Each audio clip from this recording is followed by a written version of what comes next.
Selamat datang di Tiba-Tiba Podcast. Saat ini ada Vena dan Winky. And I'm Georgina. Dan saat ini kita akan membahas tentang burnout akademik sebelum umur 25. Jadi kalian semester berapa dulu? kalau kita semester 6. Nah, kalau Winky Semester 4. selama berjalannya kuliah atau mungkin selama berjalannya sekolah, pernah nggak sih kalian ngerasa kayak sangat habis secara energi, secara kehidupan gitu? Ya pasti pernah. Yes. Coba mungkin dari Vena ceritakan pengalaman yang terjadi, terus ngapain sih biar bisa keluar dari zona itu? Kalau kita pe masa burnout sebenarnya sekarang ini Saat Sekarang ini soalnya pas saat ini semester ini tapi mata kuliah semua major. Ya, sudah ada mata kuliah apa dah kayak di luar major. Iya. Terus hampir semua mata kuliah tuh project. Wow, Terus emang kalau DP project berat ya. Yes, terus itu DP deadline sama kayak 2 minggu berjalan ini. Oh my god. Jadi pas minggu lalu itu tulang-tulang sesaki. Sudah menjadi remaja jomplo. Yes, tulang-tulang sesaki, kepala sesaki, terus karena mungkin di depan laptop terus toh, jadi kayak tuh mata jadi sakit. Untung Radiasi. nggak tambah minus. Kita sudah sudah tidak ada waktu untuk mencek kalau di mata ini sudah minus atau enggak. Terus habis itu sudah parah sono kayak sudah bisa apa-apa dong, kayak so akhirnya cuma menangis. Burnout ya. Dihabiskan dengan nangis ya. Yes, Berarti. kadang kalau kayak orang tuh terlalu berat begitu dong. Ya. Kita pe jalan untuk supaya enggak terlalu berat itu menangis. Nangis. Berarti cara keluar dari burnoutnya itu dengan mengeluarkan ya emosinya. Kalau dari Winky gimana? Coba ceritain pengalaman burnout paling parah deh sepanjang hidup sekolah akademik. Oke, kalau dari Winky sih kurang lebih mirip Kak Vena. Mulai rasa burnout itu di semester ini, pas masuk semester 4 yang emang udah mulai banyak major, Iya. udah lebih hektik dan ya hal-hal seperti itu yang dihadapi setiap hari. Oh, mungkin karena kita mengalami new experience dalam life ya. Jadi kayak pengalaman-pengalaman sebelumnya nggak terlalu dipikirin. Iya. Pengalaman yang sekarang yang membuat kita merasa terbebani. Kalau mungkin cara Winky keluar dari rasa burnout ini bagaimana?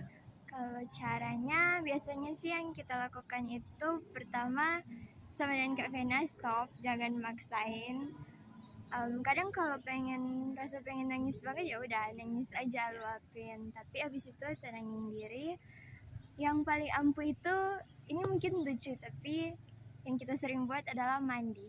Oh, mandi. Jadi biar merasa fresh ya. Mandi terus baca afirmasi positif agar termotivasi lagi. Karena kalau lagi burnout itu memang nggak bisa langsung dipaksakan, terus Benar ya. jadi butuh time untuk it's okay buat berhenti dulu, terang nggak bisa terburu-buru. Oke. Jadi aku ajak kalian buat podcast gini, buat di interview ini ada alasannya. Yang dimana ternyata ada penelitian berkata kalau anak-anak atau Gen Z itu lebih cepat burnout daripada orang dewasa. Nah, menurut kalian kerasa nggak sih itu sebagai hal yang valid atau tidak? Dari sisi kalian deh, gimana? Aku mungkin valid ya. Valid.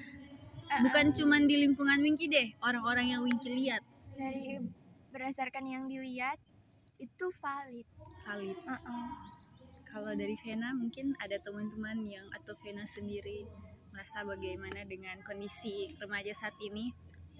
Kalau kita kok Jalia, kita rasa setiap orang kayak punya dorang cara untuk deal with it begitu. Yes. Jadi kalau Rupa mau bilang ada penelitian kalau kayak anak Gen Z lebih sering burnout daripada generasi lainnya begitu. Kayak kita rasa mungkin karena generasi yang sebelum dorang kayak lebih so berexperience namanya, kayak dorang so berpengalaman. Terus kayak kita rasa orang di zaman sekarang tuh kayak orang pace itu kayak dipaksa untuk cepat kan. Iya. Karena ada perubahan juga ya. Iya, kayak DP perubahan tuh cepat sekali, jadi orang pas orang generasi kayak dorang berekspektasi supaya kayak orang bisa mengikuti DP pace itu.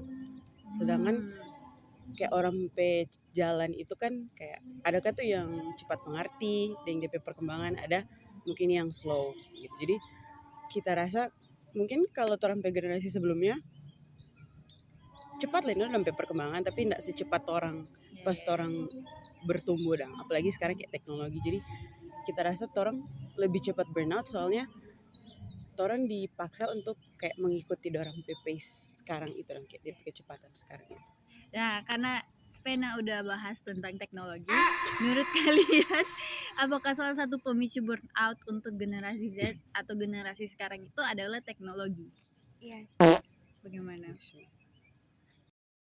aku setuju karena dengan adanya teknologi dan kita lebih banyak waktu menggunakan sosial media, Yes. secara tidak langsung kayak simpelnya kita scroll TikTok aja. Di TikTok itu memang banyak hal yang positif, tapi tidak menutup kemungkinan yang seperti kita lihat ada juga konten-konten yang bisa menjatuhkan mental, Iya. bisa dibilang. Jadi manusia itu kan gampang terpengaruh dari apa yang kita lihat kan. Nah, Jadi benar-benar ya. secara tidak langsung dengan adanya kecanggihan teknologi itu juga buat orang punya generasi punya mental lebih cepat down menurut kita. Tapi benar sih kata Winky soal teknologi berpengaruh, karena kan bisa kita lihat ya, kalau dulu kan orang-orang tuh nggak langsung self diagnose diri mereka Yes. kan Iya. soal masalah psikologi lah dalam hidup mereka. Tapi kayak Iya. sekarang sedikit postingan dari TikTok lah atau Oke. dari Instagram ngomong kayak I'm depressed or Iya. that, and then people will just like, aduh relate lagi, jangan-jangan aku depresi, Iya, betul. jangan-jangan aku. Tapi kalian pernah kayak lihat salah satu postingan terus jadi self diagnose dan memegang itu kayak cukup lama gitu? Jujur pernah. Terus coba ceritain. Jujur pernah, sering sih.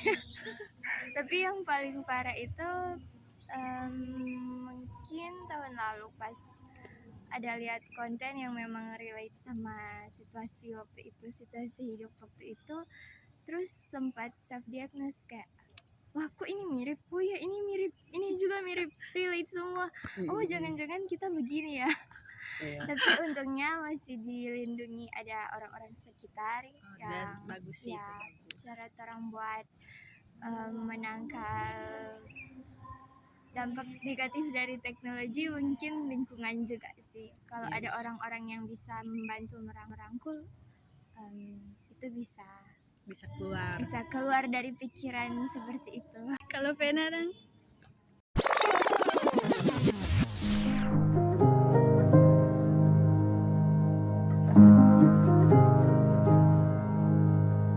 Kalau kita sama yang Winky bilang tadi, nomor kalau kita mungkin karena kayak dari dulu kok kita cita-cita jadi psikolog.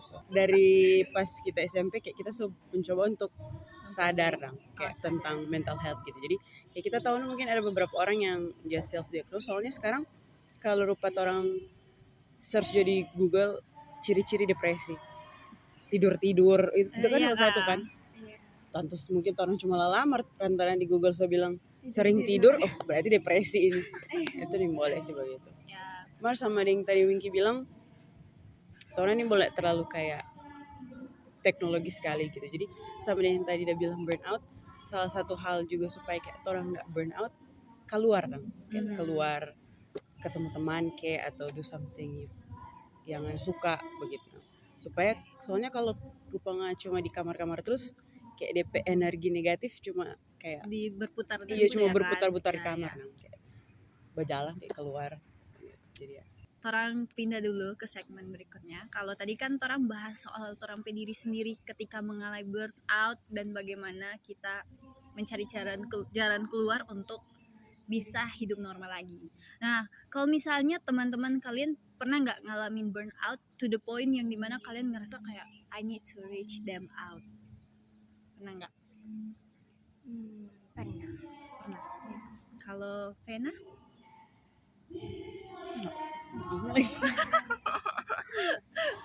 Oke, jadi kalau misalnya kayak gitu kalian biasanya what is the first thing to do for you guys? Kalau misalnya your apa ya, orang yang kalian sayang, jadi kalian nggak mau gitu kalian melihat mereka jatuh. What is your first thing to do when someone else burn out? Kalau pengalaman dari Winky sih, what is the first thing to do itu orang pertama tolong. Ya, kalau buat kita di saat-saat seperti itu yang paling pertama harus dilakukan itu bukan argumen, bukan kasih tips, tapi terang rangkul. Tolong dengan cara rangkul. Karena udah pernah rasa sendiri, jadi kayak tahu dong rasanya kalau misalkan kita lagi di fase ini, kita nggak butuh orang buat langsung kasih tips, kita nggak butuh orang buat langsung mana harusnya begini, tapi kita butuh buat ditenangin, dirangkul dulu. It's okay, semuanya akan baik-baik aja gitu ya. Kalau orang udah tolong, baru orang bisa kasih tips di waktu yang lain. Karena gimana orang mau tolong orang yang gimana orang mau kasih tips orang yang lagi tenggelam. Kayak orangnya keburu tenggelam, orang masih lagi mana harus begini. Nice philosophy guys. Kita nggak bisa langsung ajarin berenang toh, kita tolong dulu, baru di waktu lain bantu buat berenang. Yes. Very nice. That's a good philosophy. Kalau dari Vena mungkin walau nggak ada kejadian, dibikin jadi what if aja dulu. Oh, kayaknya ada sih, Mar, kayak tapi teman nih kayak paling cuma stres gara-gara tugas gitu lah. Kayak kita mesti menangis. Kayak terang sama Bapak Tamang JP Jalan Keluar itu menangis, Mar. Pas kata ada Tamang yang begitu sama ada yang Winky bilang, kayak misalnya kalau rupa itu kan DP umpama dorang pe kepala itu lagi fall toh. Terus kalau rupa orang kayak marah-marah, itu kok angan bikin tugas dari itu hari begitu kan, kayak akhirnya dorang jadi lebih stres. Terus nanti kayak gara-gara dorang tahu kalau kita cerita apa Vena, paling Vena mau judge begitu dong. Jadi akhirnya kalau kata dia begitu lagi, kita kata sebagai teman dia kayak senang mau bercerita akan kayak dia sebenarnya sudah cuma bilang ke Vena, nanti dia mau marah begitu dong. Jadi kata sama yang Winky bilang, misalnya orang harus tanya dulu kayak apa, nggak apa-apa kayak misalnya it's okay dah untuk take a rest, untuk menangis. Terus nanti kalau memang dia so enakan, baru yuk orang bikin tugas sama-sama begitu, supaya dia tahu dia nak sendiri dah kayak menjalani itu. Yes. Tapi untungnya nggak pernah ada kepikiran ke arah sana kan? Atau pernah mungkin? Sudah enggak. Kalau kita pernah sih. Pernah. Terus how do you deal with it? Ya, kalau misalnya udah separah itulah istilahnya kan. Kalau kayak begitu kayak kita cuman berpikir itu sakit gitu. Kayak kita pada saat itu kok sebenarnya yang kita mau dong kayak bukan untuk meninggal begitu dong. Supaya DP rasa sakit itu hilang begitu dong. Kayak DP you want it to be stopped lah ini iya, semua kayak DP pergumulan burnout ini pikiran ini mau hilang. Sebenarnya bukan kayak kita pediri dong. Mar gara-gara cuma itu hal yang kayak mungkin bisa kasih stop itu. Jadi kayak kita berpikir baking jorang begitu. Mar abis itu berpikir kayak pasti itu sakit gitu, dan masih banyak kayak masih banyak hal yang harus kita baking. Makanya ketika kayak berpikir begitu, kayak kita selalu berpikir kayak masih ada hal-hal kecil yang kita mau baking. Kayak besok kita mau makan mie gori kayak, atau kayak besok kita mau beli matemang kayak, atau kayak besok ada submit tugas kayak jam 2 kayak. Itu hal-hal yang baking kayak kayaknya jangan hari ini deh. Iya. Ada alasan lah untuk bangun tiap hari. That's a very good way to reasoning with your mind. Okay guys, mungkin we are going to wrap it here. So thank you for watching. Bye bye. Bye bye.